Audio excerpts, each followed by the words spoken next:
മട്ടന്നൂരിൽ ഉത്സവസ്ഥലത്തെ ഭക്ഷ്യവിഷബാധയെ തുടർന്ന് ചികിത്സയിലായിരുന്ന കാരപേരാവൂരിലെ പൂവത്തുംകണ്ടി വിജയൻ മരിച്ചു.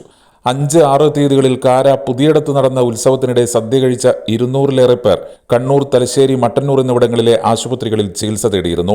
സദ്യയിലെ പച്ചടിയിൽ നിന്നാണ് വിഷബാധ ഏറ്റതെന്നാണ് പ്രാഥമിക വിവരം. ഇതിന്റെ സാമ്പിൾ ആരോഗ്യവകുപ്പ് പരിശോധനയ്ക്ക് അയച്ചിരിക്കുകയാണ്. 7-ന് ഉച്ചയ്ക്ക് ശേഷമാണ് വയറിളക്കം, പനി, തലവേദന എന്നിവ ബാധിച്ച് ആളുകൾ ആശുപത്രിയിൽ എത്തിത്തുടങ്ങിയത്. ഒട്ടേറെ പേർ ഇപ്പോഴും ചികിത്സയിലുണ്ടെന്ന് ആരോഗ്യവകുപ്പ് അധികൃതർ അറിയിച്ചു. അതേസമയം 50-ൽ കൂടുതൽ പേർ പങ്കെടുക്കുന്ന ചടങ്ങുകളിൽ നിയന്ത്രണങ്ങൾ കർശനമാക്കാൻ നഗരസഭാ ചെയർപേഴ്സൺ വിളിച്ചു ചേർത്ത ആരോഗ്യ വിഭാഗം, പൊതുജനാരോഗ്യ വിഭാഗം ജീവനക്കാരുടെ യോഗത്തിൽ തീരുമാനിച്ചു. നഗരസഭാ പരിധിയിൽ 50 പേരിൽ കൂടുതൽ നടക്കുന്ന എല്ലാ പൊതു സ്വകാര്യ ചടങ്ങുകളും നഗരസഭയിൽ രജിസ്റ്റർ ചെയ്യുന്നതിനും ഭക്ഷണ വിതരണം നടക്കുന്ന ചടങ്ങുകൾക്ക് ഉപയോഗിക്കുന്ന കുടിവെള്ളം, പാത്രങ്ങൾ എന്നിവ പരിശോധിച്ച് ഉപയോഗയോഗ്യമാണെന്ന് ഉറപ്പുവരുത്തേണ്ടതാണെന്നും ഇക്കാര്യങ്ങൾ ബന്ധപ്പെട്ടവരെ അറിയിക്കുന്നതിനും യോഗം തീരുമാനിച്ചു.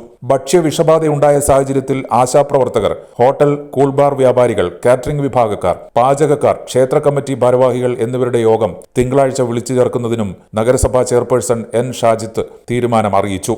യോഗത്തിൽ വൈസ് ചെയർപേഴ്സൺ ഒ പ്രീത, ആരോഗ്യ സ്ഥിരം സമിതി ചെയർമാൻ കെ മജീദ്, കൌൺസിലർമാരായ പ്രമിജ പി, ശ്രീന കെ, നഗരസഭാ senior public health inspector U K Sanalkumar, Prasad K M, പൊതുജനാരോഗ്യ വിഭാഗം health inspector Suresh M P തുടങ്ങിയവർ പങ്കെടുത്തു.